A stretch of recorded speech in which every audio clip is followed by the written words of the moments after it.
Hey everybody, today I wanted to talk a little bit about receiving antennas for the 2200 and 630 meter bands and everything in between and down in the whole long wave part of the spectrum. As you probably gathered from recent videos, I'm returning to operation on those bands after taking a few years off from that due to an antenna disaster. Long story, we won't get into that right at the moment. So receiving antennas, I had tried a few things over the years that I was active on there. My primary receiving antenna was a so-called low noise vertical, or LNV. It's basically just a 30 to 40 foot long vertical with a matching transformer, roughly 5,000 ohms to 50 ohms at the bottom to match the very high impedance of this antenna to 50 ohm coax or 75 ohm coax or even twisted pair cable back to the receiver. It worked very well for me. I received a lot of signals on that antenna, a lot of DX. I also compared it to a mini whip antenna, which is an active E-field receiving antenna, and that did not work well for me. I just never could get the noise out of the mini whip, so it was several dB worse on signal to noise ratio on every signal compared to the LNV. Now I know they work for a lot of people. Maybe it was me, maybe it was my location, maybe something was wrong with mine, but I just never got it working well. So later in my experimentation on these frequencies, I built a K9AY loop, which is a directional, switchable two-direction receiving loop or antenna for originally designed for 160 and 80 meters, but W1VD and myself and others have made a physically larger version of it for operation at lower frequencies. I'm not going to go into a lot on the details of how to build one of these. It's out there. The original articles on the K9AY loop are on the internet. W1VD, that's Whiskey 1 Victor Delta, on his website, w1vd.com, shows how to build one and the dimensions he used for low and medium frequencies. I basically duplicated his, and originally I was using an electronically variable termination resistor. We'll go into that here more in a moment on mine. I've since gone to just using a single fixed resistor to reduce the complexity, and that works well. Anyway, performance-wise, the main point of this video really is to get on the air and look at some signals, listen to some signals, and show you the front-to-back ratio when I switch directions on this antenna. I've been getting some requests for that, so I thought I'd make a video on it. But a few words about performance might be in order. My loop is oriented for two directions, east-northeast and west-southwest. In the east-northeast direction, I always saw between 2 and 8 dB of signal-to-noise ratio improvement on the loop compared to the LNV antenna, which was my second best receiving antenna that I had. In the west-southwest direction, the loop had an advantage between a fraction of a dB and as much as 2 or maybe 3 dB, so less advantage in that direction. Now, you might ask, why is that? Is something wrong with it or what? Well, I think that's due to the fact that most of my local man-made noise and interference comes from the west and southwest directions. So when the antenna is favoring reception from that direction, it's getting all of my local noise sources, too, in the same direction as the antenna is listening for signals. Whereas when it's listening the other way to the east-northeast, that puts most of my stronger man-made local noise and interference sources off the back of the antenna, so it knocks those down more, and the signals are coming from the other way, so I get more of an improvement. For most people, the numbers are probably going to be, assuming your noise is equally distributed all around you, your numbers are probably going to be in between maybe 1 to 2 or 3 or 4 dB improvement, whichever way you're looking, just as a guess. So it was definitely a big improvement. The real thing for me is that I received a lot of signals, a lot of DX signals on the K9AY loop that I did not receive on the LNV. And for a long time I did side-by-side comparisons with identical receivers on both antennas, and the loop had a clear advantage. Even to the west-southwest, there were times when I received, for example, VK4YB in Australia on the loop and did not receive him on the LNV. For Europe, there were many, many, many Europeans, and many times that I received signals on the loop and did not receive them on the LNV at all. So clearly a winning antenna for me, and it really extended what I could hear quite a lot on 2200 meters in particular, but also definitely a big improvement on 630 meters. All right, so enough rambling about that. We'll go and I'll show you a quick diagram of the antenna. Won't go into a lot of detail because it's all out there on the internet, as I've said. We'll go outside and take a quick look at my actual antenna, but then we'll get to the real point of this video, which is listening to some signals as I switch directions so you can see the front to back ratio that this thing has.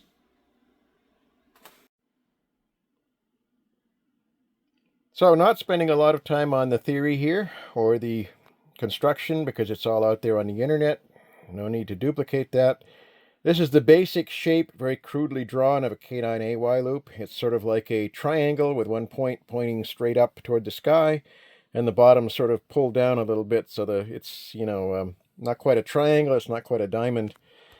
So there's a terminating resistor on one side of the loop, a matching transformer to coax on the other side. Typically the transformer is made 9:1 ratio, about 450 to 50 ohms. Really not very critical. The terminating resistor value you can play with somewhere between 300 and 600 ohms or so to optimize front to back. Or you can get fancy and use a Vectrol or some sort of electronically or electrically variable resistance for the termination. But I found that it's not worth the complexity, that a 390 ohm resistor, which is all I have on mine now, works quite well.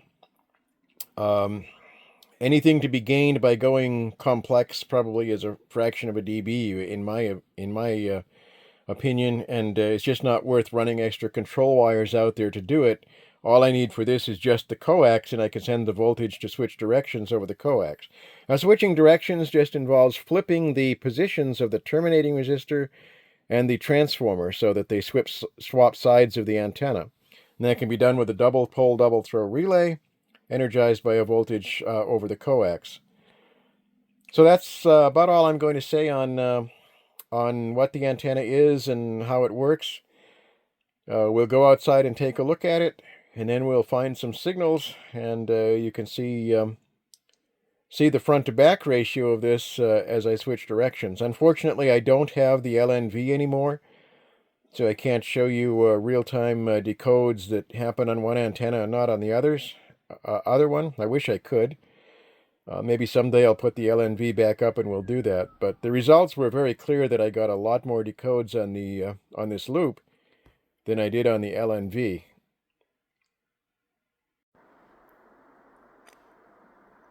Here we are at the actual antenna, and my concern is it might be a little hard to see this black wire out here with trees and stuff in the background, but let's try. So this is on a fiberglass mast. There's some concrete in the ground there, and there's this piece of I think 3-inch PVC pipe that comes up out of the concrete, and there's a fiberglass mast that goes up about 52 feet here. Now you could probably put this on a metallic mast. I know a lot of people put them on metal masts and say they work fine. I'm sure they do. I just could not convince myself that was okay, so I went with the fiberglass. So you see the various guy ropes holding the mast there. And at the very top, there's the apex of the loop. So one side of it comes down over here toward the northeast. Out there, there's an insulator at the corner and a rope continuing down to the northeast, down and to the right there, which ties it off over to the base of another tower over there. And the wire comes back inward from the insulator there to the feed box here on the mast. The other side is exactly the same thing, probably harder to see with trees behind, but the wire goes out that way. On my phone, I really can't even see the corner of it. Of course, I am half blind, but it's out there somewhere, and the other wire, there it is, just slopes up here to the top of the mast to the apex of the loop. So 52-foot mast, twice the normal height of a 160 and 80 meter K9AY loop as originally published many years ago. So everything's just twice normal size. So we'll go around here and look in the feed box quickly. I've pre-removed the cover so we can see in there.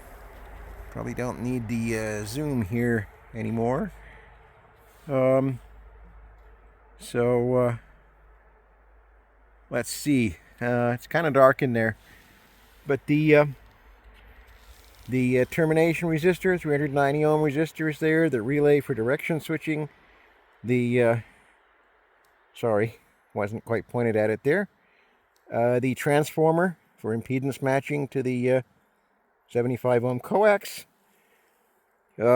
Choke, where the voltage for switching the relay comes in from the coax to keep RF out of the relay. Probably not needed. If you saw my earlier video where I tested this, choke is probably not needed at all. The relay coil seems to act as a pretty good choke for these frequencies. And a capacitor to keep the DC out of the secondary winding of the transformer, which would just short the DC, which of course we don't want. Sorry about it being kind of dark here. So there's the feed point of the K9AY loop. So that's the actual antenna itself, folks.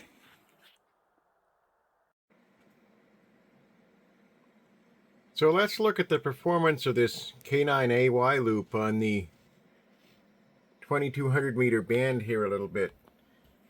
So I'm looking at a little more than just the 2200 meter band on this spectrum and waterfall plot here. 2200 meters actually runs from about 135.7 kilohertz, right around where my pointer is here right now. Right around there, up to 137.8 kilohertz, so right in around there somewhere. So right in here is the 2200 meter band.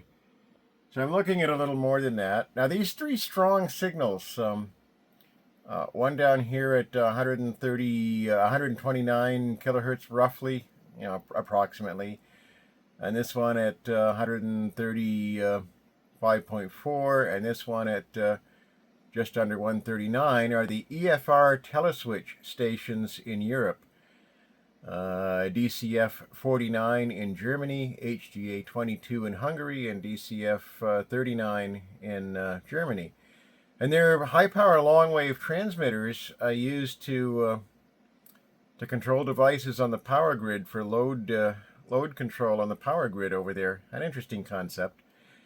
But anyway, look at the strength of them. Each vertical line, each horizontal line, each vertical division here in this spectrum graph, as you can see on the left, is 10 dB between them. You see the scale over here.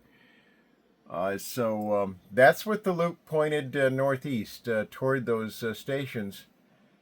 And let me just switch it. I have to stretch over here to reach the switch. Switch it to the southwest. And see how much those signal dropped? Look at the one at 129. It virtually went away on the almost on the waterfall plot there at the bottom. And there's some interference. Those triangular V-shaped patterns are interference coming from pumps over at the wastewater wastewater treatment plant here to the southwest of me, which is just switching. I think the pumps just switched off there. Anyway, look at how much weaker those EFR teleswitch stations got when I switched to the southwest. Let me go back northeast to see they come right back up. So that's, I'm looking at the one in the middle now at 135.4 or so. That's about 20 dB. That's two vertical divisions, about 20 dB.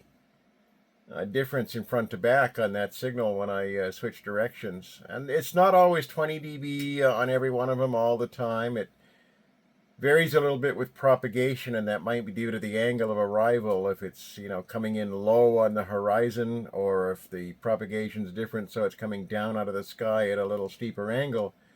Probably affects the front to back, but you can clearly see the difference there in them when I switch. And we can go and listen to one. I've got another receiver instance over here we can activate so we have audio. So there's the one at, I've tuned off the carrier a little bit so you can hear it. So there's the one at 135 point something, and I'm pointed toward it.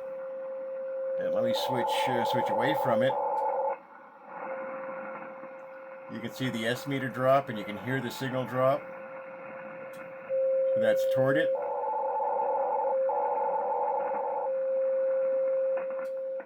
That's away from it.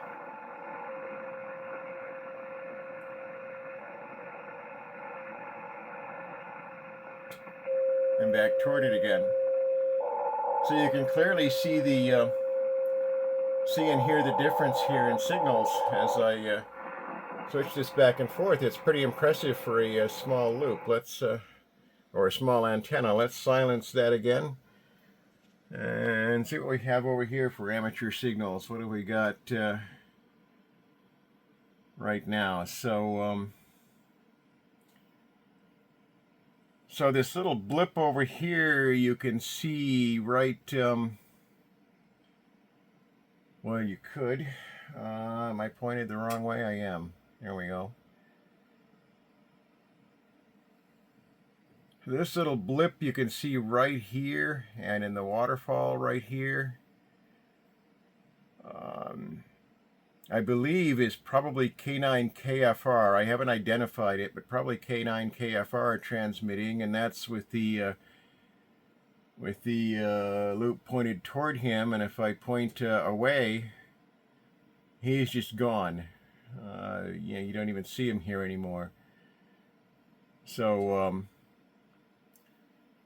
here's another signal too. When I'm pointed this way and you don't see K9KFR, this one up here is VO1NA transmitting very, very, very slow CW, QRSS 60. And you can see his signal. I'm pointed toward him. If I point away from him, he disappears, but K9KFR, who's, in the other direction, comes in. So, there's K9KFR in, pointed in his direction. If I point northeast, he goes away, but VO1NA is there. You can clearly see the directional characteristics of this loop on 2200 meters. And here's a couple signals here on 630 meters, a couple of amateur signals right here. And I'm probably pointed toward them right now. So we'll switch away from them and see how much they dropped. Virtually gone. And back toward them again. And away from them again. So again, you can clearly see the front to back ratio of this loop as we switch directions.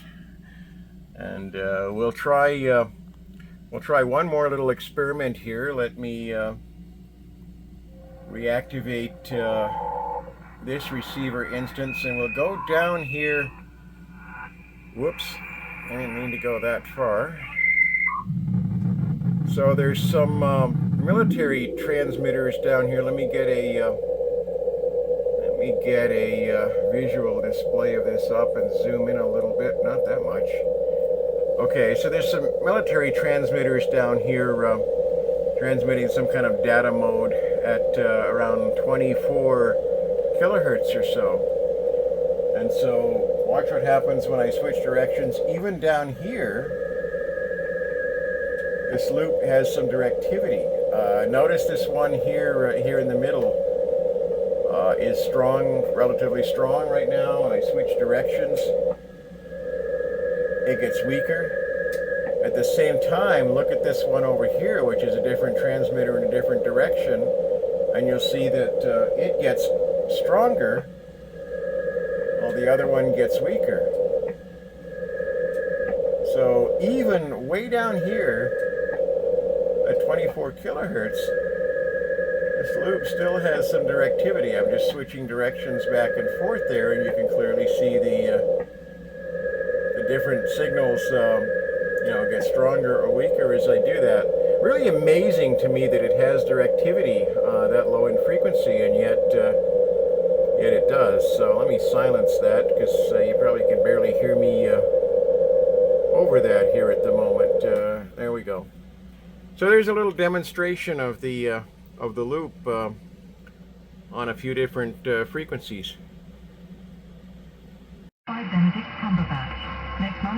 So here's another little demonstration of the K9AY Loop directivity. Let me turn the volume down. That's probably a little too loud for you.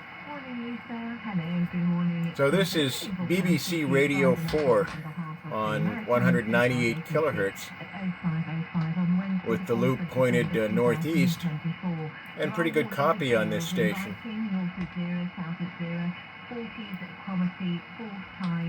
So I will switch it to the southwest. Sorry if the camera is moving. I have to stretch to reach this switch. So southwest, you see the signal level drop and you can't even hear it anymore. I'll switch back to the northeast. And it's back. So another little demonstration there of the K9AY Loop directivity on Longwave. Listening to BBC Radio 4 on 198 kilohertz.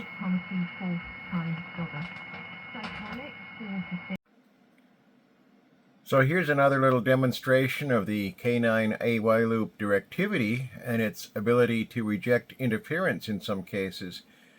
This is a very slow-moving waterfall. We're looking at signals on the 630 meter band at about 475 kilohertz or so, a little above that. This line right here, this vertical wide line right where my cursor is moving, is interference of some sort. The loop is pointed to the northeast. Now, if I wanted to hear a signal that's northeast and it was on top of this interference, there wouldn't be much I could do.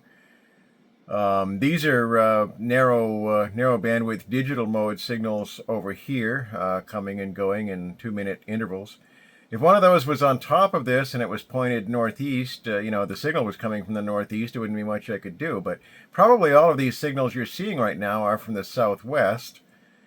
And watch what happens when I switch to the southwest. If I could just reach the switch. There we go. So now I switch to the southwest. You got to give this waterfall a little time to scroll because it is a very slow-moving waterfall. So look what's happened here. Look what's developing up here with this interference. It's now gone or virtually gone. We're not really seeing the interference anymore in this direction because it's obviously coming from the northeast or the other side of the loop.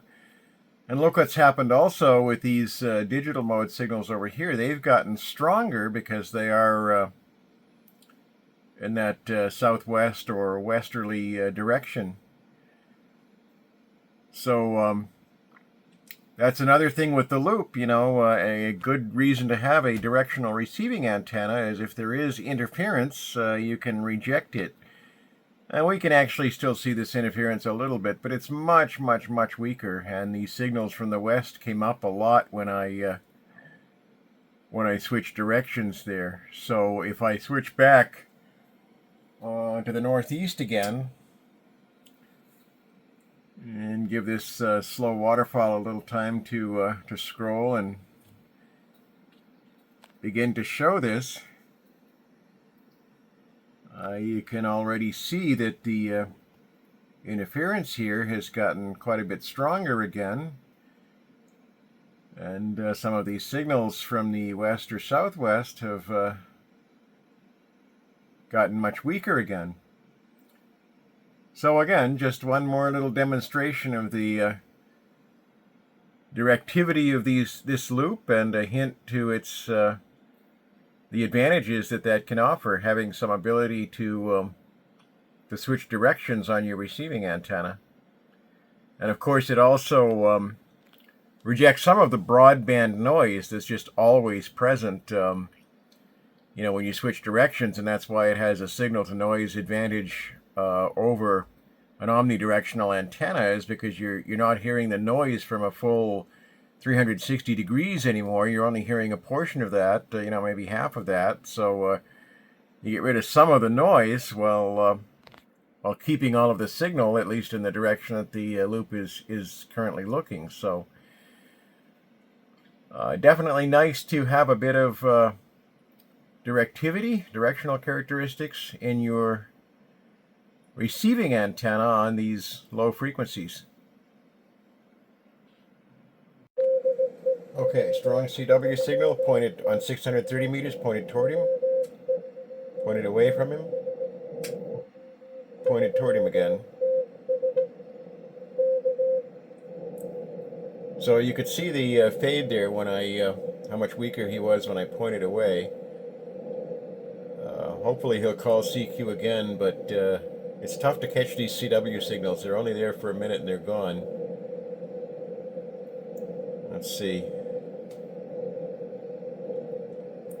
We'll wait a little bit here. See if we get another CQ.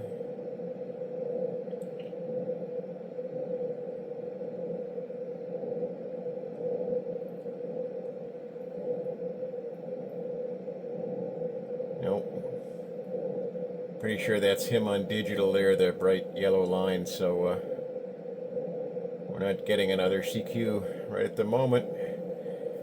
We'll wait here a little bit. Just see what happens. So, if I did switch while he's on digital there, you'd see the signal drop a lot. That's pointed northeast away from him, and that's pointed southwest back toward him again. You can see the other digital signals there, like the purple lines, just up frequency a little bit, dropping almost completely out of the picture when I switch that. So let's see if we get another CW station here. There he is. Alright, so that's pointed toward him. Pointed away from him.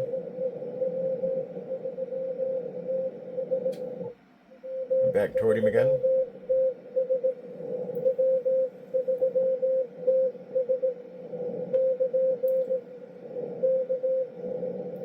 So you can see and hear the front to back. Now it's not as much on his signal as it is on some, and he's about 500 miles away, so the angle of arrival might be fairly high on that.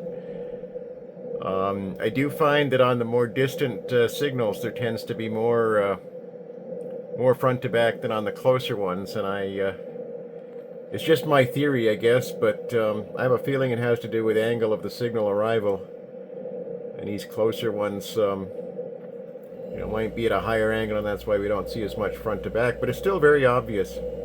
So anyway, there were some demonstrations of the directivity of the K9AY loop on low and medium frequencies, and even very low frequencies there with the military signals. So hope you enjoyed this little demonstration and talk about the K9AY loop. And we'll see you for the next video, whatever that happens to be.